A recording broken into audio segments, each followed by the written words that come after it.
स्वागत है आपका पक्ष विपक्ष में। मैं हूं आपके साथ नेहा दुबे। ऐसा लग रहा है कि देश में राजनीति का अधिकांश आंचल सांप्रदायिकता से मैला हो चुका है।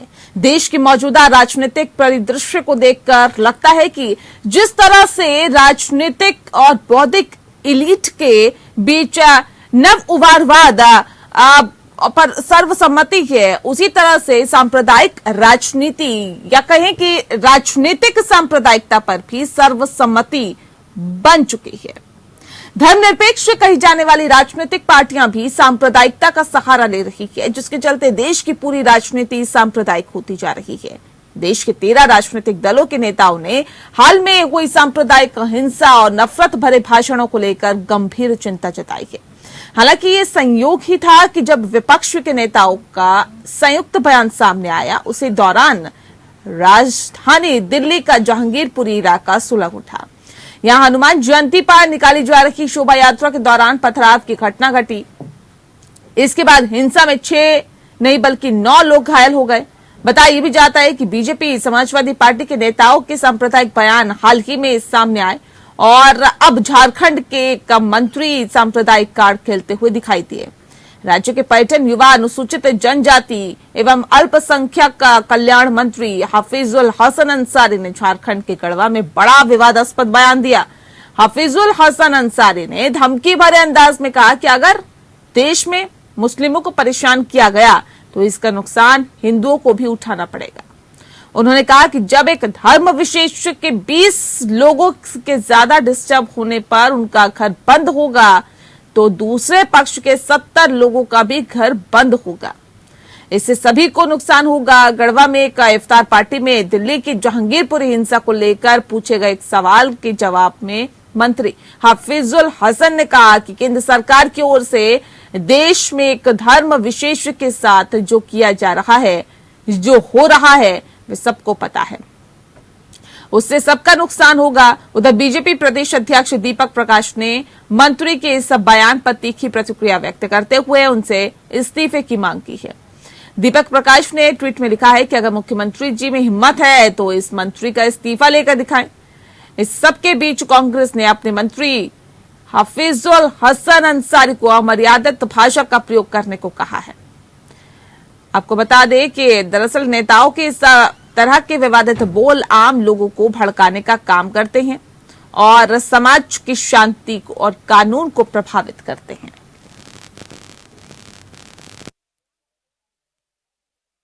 आपको बता दें कि एक बार फिर से इस तरह का बयान सामने आया है, क्योंकि जब जहांगीरपुरी में हिंसा हुई थी उसके बाद तो नेताओं के उलझुल बयान सामने आ ही रहे थे, लेकिन झारखंड से ये जो बयान सामने आया है मंत्री का, ये अपने आप में कई सवाल खड़े करता है और सांप्रदायिकता से किस तरह से मैला हो चुका है राजनीति का अधिकांश आंचल, ये बताता है। क्योंकि देश के मौजूदा राजनीतिक परिदृश्य को देखकर लगता है कि जिस तरह से राजनीतिक और बौद्धिक इलीट के बीच नव उदारवाद पर सर्वसम्मति है, उसी तरह सांप्रदायिक राजनीति या कहे राजनीतिक सांप्रदायिकता पर भी सर्वसम्मति बन चुकी है।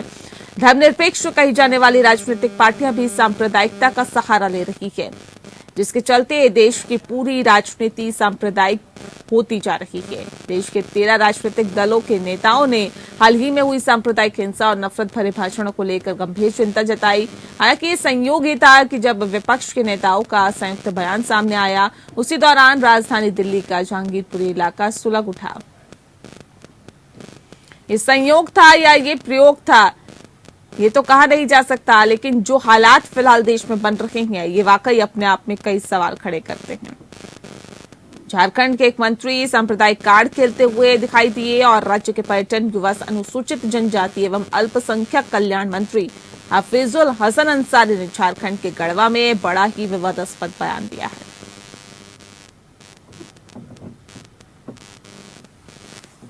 और चलिए इस विषय पे आज हम तफसील से चर्चा करेंगे। खास मेहमान हमारे साथ मौजूद है, उनसे आपका परिचय करा देते हैं। इस वक्त हमारे साथ डॉक्टर तनुज खत्री जी हैं, स्पोक पर्सन है जेएमएम के। बहुत स्वागत है सर आपका। साथ ही हमारे साथ सरोज सिंह जी जुड़ गए हैं। सरोज जी बहुत स्वागत है, आप स्पोक पर्सन है भारतीय जनता पार्टी के। राकेश सिन्हा जी हमारे साथ जुड़ गए हैं, जो कि स्पोक पर्सन है कांग्रेस के। बहुत स्वागत है आप सभी का। एक बहुत महत्वपूर्ण सवाल सबसे पहले मेरा तनुज खत्री जी आपसे है। तनुज जी, क्या हो रहा है झारखंड में सर? मंत्री अब इस तरह के उलझुल बयान देंगे, जो सर्वधर्म समभाव की बात करते हैं उनकी तरफ से भी इस तरह के बयान आएंगे। ये तो उम्मीद जनता ने नहीं की होगी सर। बात अभी विकास की होनी चाहिए, बात आगे बढ़ने की होनी चाहिए। यहाँ पे तो धर्म और जाति के आधार पर लोगों को बांटने की बात हो रही है।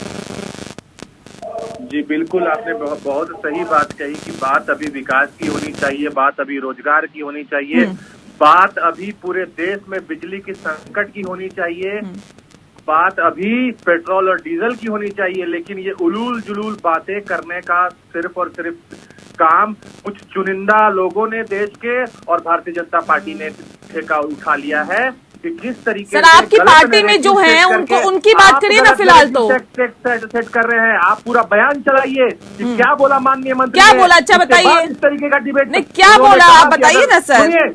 सुनने की हिम्मत रखिए, अगर आप डिबेट में इनवाइट करें तो सुनिए, मैं बताता हूँ क्या कहा। बंद हो जाना चाहिए जो झूठा नैरेटिव। क्या कहा सुनिए, सुनाइए, मैं बताता हूँ क्या कहा। जी जी। कि आज अब देश की जनता जान चुकी है कि इस तरीके से नफरत फैलाने वाले 80 और 20 की बात करने वाले उत्तर प्रदेश के भारतीय जनता पार्टी के नेता ये ऐसे लोग हैं जो 80 और 20 को लड़ाने का काम करते हैं। ये कहा दो भाइयों को लड़ाना, जितना अगर लड़ेंगे उतना दोनों का नुकसान होगा, ये उन्होंने कहा है। और ये झूठा नैरेटिव सेट करने आ गए हम बैठ करके यहाँ पे, ये नहीं चलेगा सर। नहीं, आप लोग तो सब दूध के धुले हैं सर, आप लोग तो सब दूध के धुले हैं। आप लोग तो कुछ भी इस तरह का उलझुल बयान दे नहीं सकते हैं। आप लोग तो एक सेकंड रुक जाइए तनुज जी, एक सेकंड रुक जाइए, एक सेकंड रुक जाइए। और भी मेहमान मेरे साथ है सर, उनका भी रुक कर लेते हैं। उनका सरोज सिंह जी, झारखंड में क्या ये पूरा ठेका भारतीय जनता पार्टी ने ही ले रखा है क्या? अभी आप सुन रहे हैं तनुज जी को, कह रहे हैं कि हम लोगों के मौका वो काम नहीं है ये सब करना। धर्म के आधार पर बांटकर राजनीति करती है तो भारतीय जनता पार्टी करती है।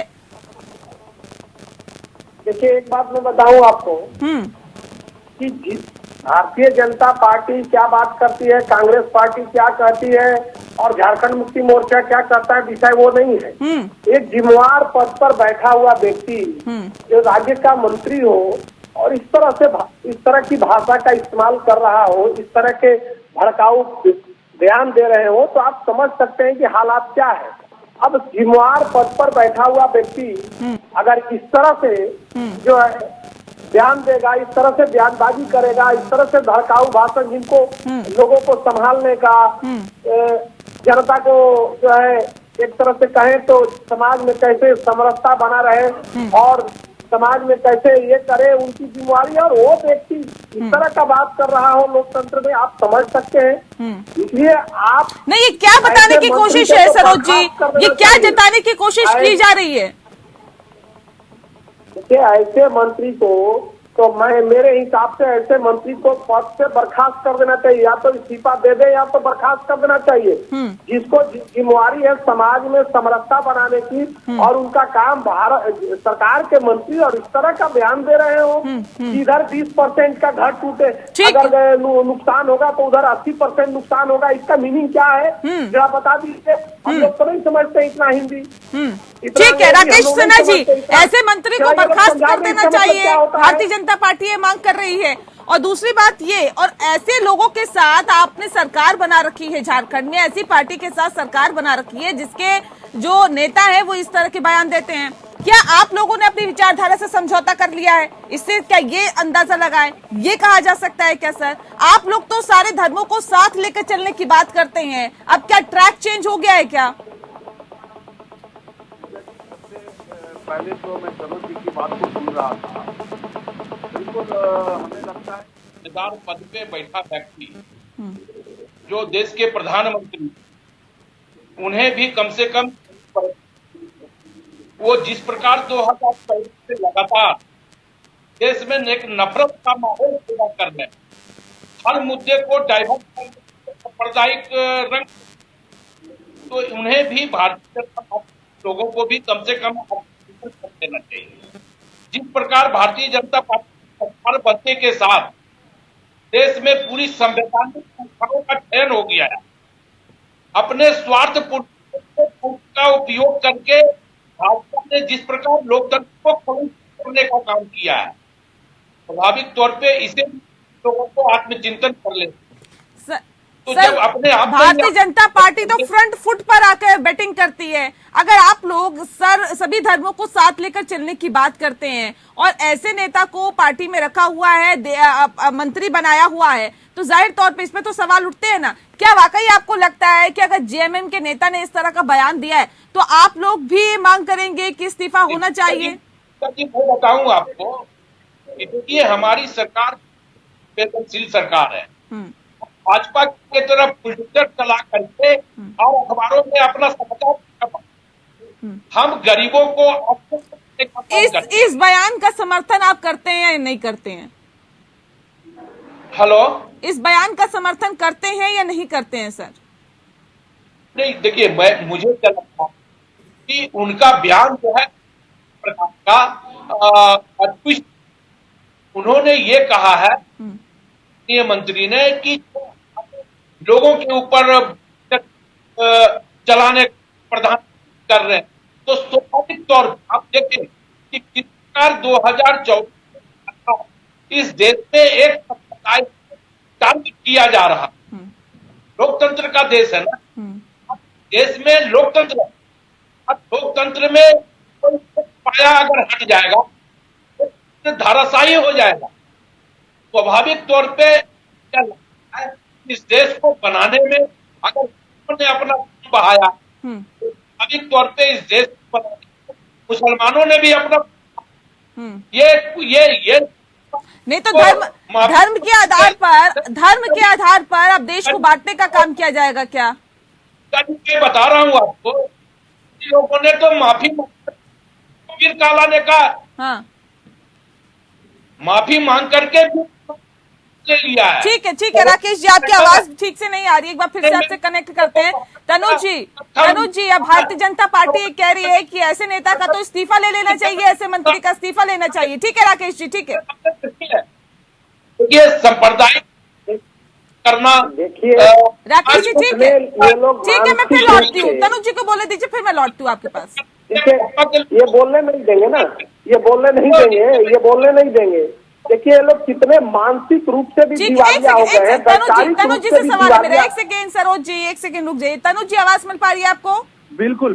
तनुज जी, अब भारतीय जनता पार्टी मंत्री के इस्तीफे की मांग कर रही है, कह रहे ऐसे लोगों को, ऐसे नेताओं को मंत्री बनने का कोई हक नहीं है, इस्तीफा देना चाहिए। मैं समझ गया, मैंने उनसे सुना। एक सेकंड राकेश जी, रुक जाइए प्लीज। देखिए क्या है ना, देखिए सुनिए मेरी बात को, कि भारतीय जनता पार्टी देश के अंदर में अपने और इनके नेता अपने आप को न्यायाधीश राकेश बना जी एक चुके सेकंड रुक हैं। जाइए, तनुज जी बोल रहे हैं आपकी पार्टी को, यही एक सेकंड रुक जाइए, यही आपके गठबंधन से बोल रहे हैं, रुक वही जाइए। आपको दिखाना होगा। ये फॉर्मेट में चल रही है भारतीय जनता पार्टी।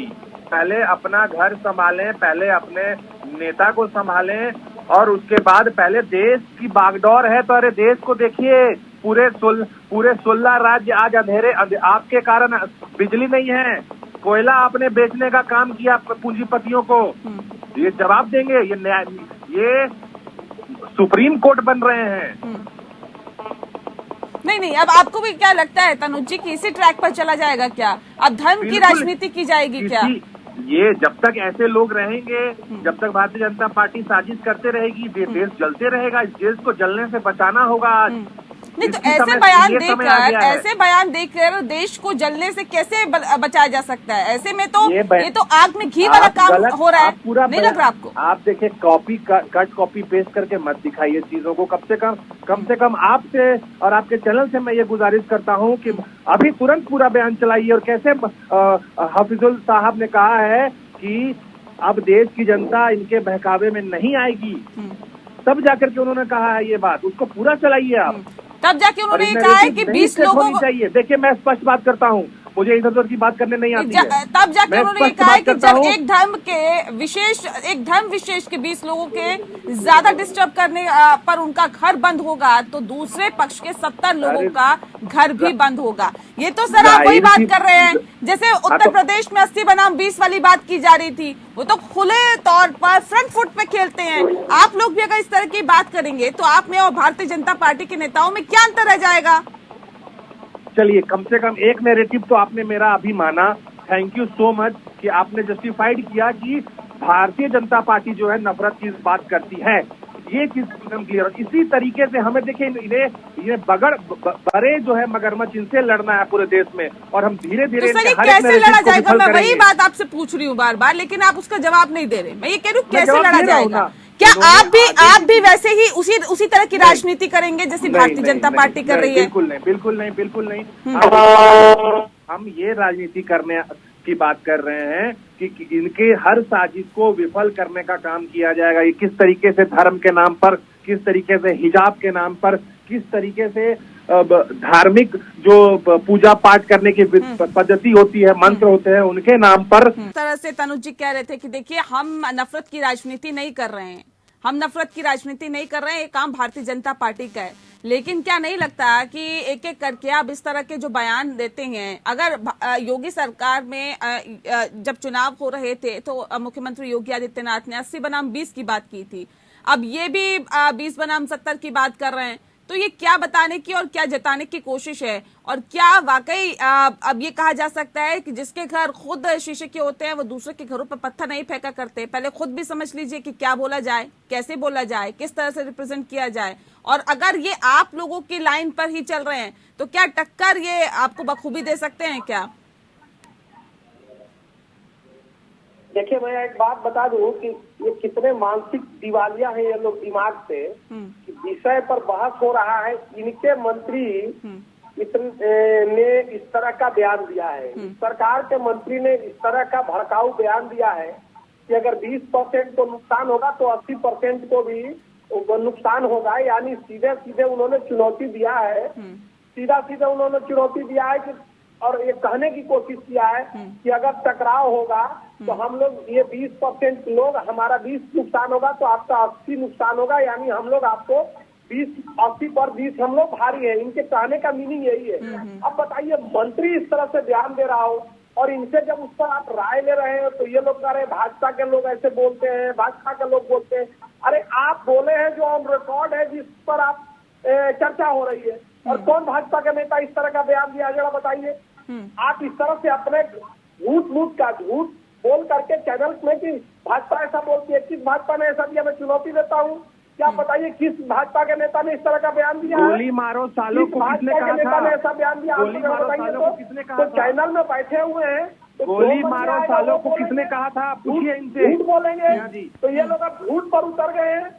ये झूठ के कारण झूठ का परावासी शब्द भारतीय जनता पार्टी बनकर के रह गई है। बताइए, मंत्री झूठ हम लोग नहीं बोलते हैं, संवैधानिक पद पर बैठा हुआ झूठ का परावासी शब्द आप लोग बन के रह गए हैं। एक सेकंड एक करके बात रखिए, एक करके इस तरह से नहीं। राकेश जी एक सेकंड रुक जाइए, ऐसे मत करिए प्लीज। सरोज जी 80 बनाम 20 की बात किसने कही थी? जिस बात का जिक्र अभी तनुज जी कर रहे हैं, अनुराग ठाकुर ने क्या बयान दिया था? इन तमाम चीजों की भी जानकारी आप लोगों को होनी चाहिए। किसने कहा? पूछिए ना, कौन वो नेता थे? वो क्या भारतीय जनता पार्टी के नेता नहीं है? नहीं मानते हैं अनुराग ठाकुर को भारतीय जनता पार्टी का? कहा था 80 बनाम 20 का, तो जरा वो बाइट दिखाइए, हम जैसे इनका बाइट दिखा रहे हैं। योगी जी ने कहा कि हमारे साथ अब 80% जनता है, ये हमारा जो लड़ाई है वो 80% जनता हमारे साथ है, वोट में हमको 80% मिलेगा। तो किस ओर इशारा था सर? वो किस ओर इशारा था? मेरी बात तो सुनिए पहले। हमारे साथ हमें कितना वोट प्राप्त होगा, हम चुनाव लड़ रहे हैं तो कितने लोग हमारे साथ है, ये कहना, और यहाँ पर 80 बनाम 20 की लड़ाई लड़ाना कि हमारा नुकसान होगा तो आपका नुकसान होगा, ये बयान और वो बयान दोनों अगर एक ही है। अगर ये लोग ऐसे ही सोच रहे कि दोनों बयान को तुलना करेंगे तो ऐसे मानसिक दिवालियों से तो बहस करना बेकार है। ठीक है राकेश जी, क्या नहीं लग रहा कि कहीं ना कहीं जो, ठीक है सर, ठीक है सरोज जी आप नहीं तो फिर जनता की अदालत में फैसला होगा। कहाँ है? यही कारण से इन लोग की दुर्दशा हो रही है, और अभी दुर्दशा और बाकी है इन लोग। ठीक है, इंतजार करिए सर। राकेश सिन्हा जी, क्या नहीं लगता कि इससे पहले जब कांग्रेस में कड़वाहट की भी खबरें निकल के सामने आई थी, सरकार में सुनाई नहीं जा रही, हेमंत सोरेन सुन नहीं रहे हैं, तमाम चीजें निकल के सामने आई थी, और क्या लगता है कि अब ये जल्दबाजी की सरकार है, स्टेबल सरकार नहीं है, जल्दबाजी में फैसला ले लिया गया, क्या इस तरह की चीजें लगती है? क्या अब इस तरह के जब बयान निकल के सामने आ रहे हैं? सर, कांग्रेस की अगर हम बात करते हैं, कभी इस तरह के बयान ना हिंदू मुस्लिम को लेकर नहीं दिए जाते, लेकिन जब जेएमएम की तरफ से इस तरह के बयान आते हैं तो क्या ये वाकई कांग्रेस को भी डेंट करने का काम करेंगे क्या? नहीं पूजा जी, देखिए मुझे यह लगता है कि अगर कोई शराब पी करके मर जाए तो इसमें प्याले का दोष नहीं है। अब भारतीय जनता पार्टी को हर चीज में अगर चटपटाहट है, हर चीज में अगर ये बौखलाहट है, ये जो आपने कहा, ये जो आपने कहा, इसका अर्थात बताइए मुझे, इसका मतलब क्या है और ये क्या बताने की कोशिश आप कर रहे हैं? मैं पूजा जी, मैं ये बताने का कोशिश कर रहा हूँ कि जिस प्रकार रामनवमी के दिन पूरे देश में भारतीय जनता पार्टी के लोगों ने सनातन धर्म को बदनाम करने का एक घृणित प्रयास किया है। मैंने आपसे सवाल क्या पूछा? जिस प्रकार बजरंगबली के दिन, राकेश जी, मैंने आपसे सवाल पूछा, क्या ये बयान कांग्रेस को भी डेंट करेगा क्या? क्योंकि मौजूदा वक्त में आप गठबंधन के साथ सरकार में हैं। नहीं, देखिए मैं ये कह रहा हूँ पूजा जी कि स्वाभाविक तौर पर बहुत जिम्मेदारी के साथ मैं इस बात को कह रहा हूँ कि माननीय मंत्री का जो बयान है, उस बयान को आप एक बार पुनः सुन लीजिए। सर, सुन के ही आपको सुनाया है ना सर? सुन के ही आपको सुनाया है ना? हाँ। आप जो मतलब नहीं, आप जो मतलब निकाल रहे हैं, जनता भी क्या वो मतलब निकाल रही है क्या? नहीं, जनता तो मतलब निकाल दी है। जनता ने मतलब यह निकाल दिया कि आप देखें कि अभी 5 जगह के उपचुनावों में भारतीय जनता पार्टी औंधे मुंह गिर गई। झारखंड में इनके मुखिया कहाँ औंधे मुंह गिर गई? कहाँ औंधे मुंह गिर गई? जनता ने तो मतलब कहाँ निकाल औंधे दिया। मुंह गिर गई सर? फिर से बताइए जरा। 5 राज्यों में विधानसभा चुनाव हुए, उसमें से 4 में भारतीय जनता पार्टी ने जीत हासिल की है। हेलो जी, सुन पा रहे हैं आपको, बताइए। हाँ, एक बार प्रश्न को दोहराए, आवाज कट रहा है। आप अभी कह रहे हैं कि औंधे मुंह भारतीय जनता पार्टी गिर गई। सर, कहाँ गिर गई औंधे मुंह? अभी उपचुनाव हुए ना पूजा जी, अभी उपचुनाव की नहीं सर, उससे पहले विधानसभा चुनाव की बात करिए ना। उनमें भारतीय जनता पार्टी टेलीस्कोप से खोजने से नहीं मिल रही है। बोलिए ना सरोज जी को कि 110 के पार पेट्रोल हो गया, इस पर भी ये आकार करे ना। अभी आप बात बयान की नहीं कर रहे, मैं बयान की बात कर रही हूँ। कांग्रेस को डेंट मिलेगा नहीं मिलेगा, आप घूम फिर के फिर महंगाई पे, फिर उन तमाम मुद्दों पर, फिर भारतीय जनता पार्टी पर, फिर जहांगीरपुरी पे पहुंच जाते हैं, लेकिन सवाल का जवाब आप लोग नहीं देते हैं। बैठक बुलाते हैं कोरोना पे, इनके प्रधानमंत्री बैठक बुलाते हैं कोरोना पे और नसीहत देते हैं महंगाई पे। तो ये मतलब हसुआ के बिया में खुरपी का गीत ये लोग कब तक गाएंगे और कब तक गा करके ये लोग अपनी चुनावी एजेंडा मुद्दे पे आइए सर, मुद्दे पे आइए। मेरे पास वक्त की कमी है, मुद्दे पे आइए। क्या वाकई कांग्रेस को डेंट देगा ये बयान? क्या हेलो, कांग्रेस को डेंट देगा सर ये बयान? आवाज आ रही है आपको? हाँ बिल्कुल। देखिए मैं किसी बयान का डिफेंड नहीं कर रहा। मैं एक बात बताऊं, मैंने पहले भी कहा कि महागठबंधन की सरकार कांग्रेस पार्टी संजीदा है और हम बुलडोजर चला के गरीबों के घर को तोड़ने के पक्ष में नहीं है। ठीक है, चाहे वो 60% हो या चाहे वो सवाल का जवाब आप नहीं देंगे, सवाल का जवाब आप नहीं देंगे, बाकी सारी चीजें आप करेंगे। बहुत शुक्रिया सर आप सभी का हमारे साथ इस खास चर्चा में शामिल होने के लिए। तो जाहिर तौर पर ये जो बयान है ये कहीं ना कहीं पार्टी की तो छवि को धूमिल करते ही है, साथ ही साथ जो गठबंधन में तमाम और जो पार्टियां हैं उनको भी नुकसान पहुंचाने का काम करते हैं, क्योंकि तमाम और राजनीतिक पार्टियों की तरफ से सभी धर्मों को तवज्जो देने की बात की जाती है, सर्वधर्म संभव की बात की जाती है, और फिर इस तरह का बयान ये अपने आप में सवाल खड़े करता है। पक्ष विपक्ष में इतना ही। नमस्कार।